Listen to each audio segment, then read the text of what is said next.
حضرت جابر رضی تعالیٰ عنہ نے ایک طویل حدیث میں حجۃ الوداع کی تفصیل بیان کی ہے۔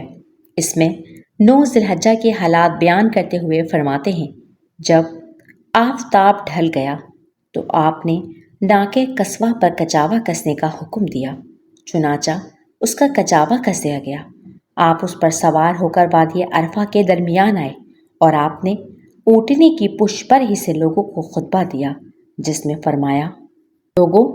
تمہارے خون اور تمہارے مال تم پر حرام ہیں، یعنی ناحق کسی کا خون کرنا اور ناجائز طریقے پر کسی کا مال لینا تمہارے لیے ہمیشہ ہمیشہ کے لیے حرام ہے،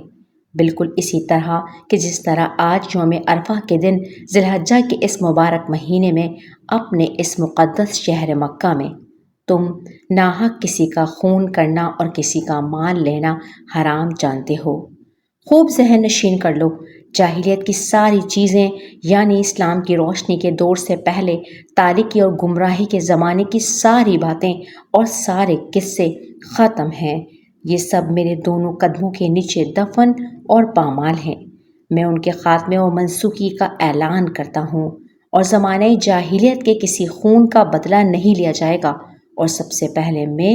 اپنے گھرانے کے ایک خون ربیعہ بن حارث بن عبد المطلب کے خون کے ختم و معاف کیے جانے کا اعلان کرتا ہوں، جو قبیلہ بنی سعد کے ایک گھر میں دودھ پینے کے لیے رہتے تھے۔ ان کو قبیلہ حذیل کے آدمیوں نے قتل کر دیا تھا۔ حذیل سے اس خون کا بدلہ لینا ابھی باقی تھا، لیکن اب میں اپنے خاندان کی طرف سے اعلان کرتا ہوں کہ اب یہ قصہ ختم ہے، بدلہ نہیں لیا جائے گا، اور زمانہ جاہلیت کے تمام سودی مطالبات جو کسی کے ذمے باقی ہیں وہ سب بھی ختم اور سوخت ہیں۔ اب کوئی مسلمان کسی سے اپنا سودی مطالبہ وصول نہیں کرے گا، اور اس باب میں بھی سب سے پہلے اپنے خاندان کے سودی مطالبات میں سے اپنے چچا عباس بن عبد المطلب کے سودی مطالبات کے ختم اور سوخت ہونے کا اعلان کرتا ہوں۔ اب وہ کسی سے اپنا سودی مطالبہ وصول نہیں کریں گے، ان کے سارے سودی مطالبات آج سے ختم کر دیے گئے۔ اے لوگو، عورتوں کے حقوق و ان کے ساتھ برتاؤ کے بارے میں خدا سے ڈرو، اس لیے کہ تم نے ان کو اللہ کی امانت کے طور پر لیا ہے، اور اللہ کے حکم اور اس کے قانون سے ان کے ساتھ تمتع تمہارے لیے حلال ہوا ہے، اور تمہارا خاص حق ان پر یہ ہے کہ جس آدمی کا گھر میں آنا اور تمہاری جگہ اور تمہارے بستر پر بیٹھنا تم کو پسند نہ ہو، وہ اس کو اس کا موقع نہ دیں،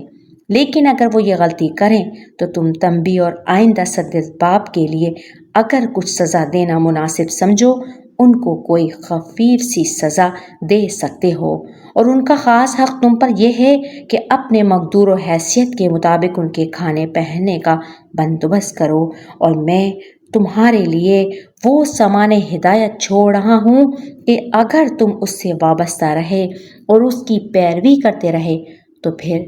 کبھی تم گمراہ نہ ہوگے۔ وہ ہے کتاب اللہ، اور قیامت کے دن اللہ تعالیٰ کی طرف سے تم سے میرے متعلق پوچھا جائے گا کہ میں نے تم کو اللہ کی ہدایت اور اس کے احکام پہنچائے یا نہیں، تو بتاؤ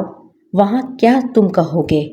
تو کیا جواب دو گے؟ حاضرین نے عرض کیا کہ ہم گواہی دیتے ہیں اور قیامت کے دن بھی گواہی دیں گے کہ آپ نے اللہ تعالیٰ کا پیغام اور اس کے احکام ہم کو پہنچا دیے، اور رہنمائی اور تبلیغ کا حق ادا کر دیا، اور نصیحت اور خیر خواہی میں کوئی دقیقہ اٹھا نہ رکھا۔ اس پر آپ نے اپنی انگشت شہادت آسمان کی طرف اٹھاتے ہوئے اور لوگوں کے مجمع کی طرف اشارہ کرتے ہوئے 3 دفعہ فرمایا،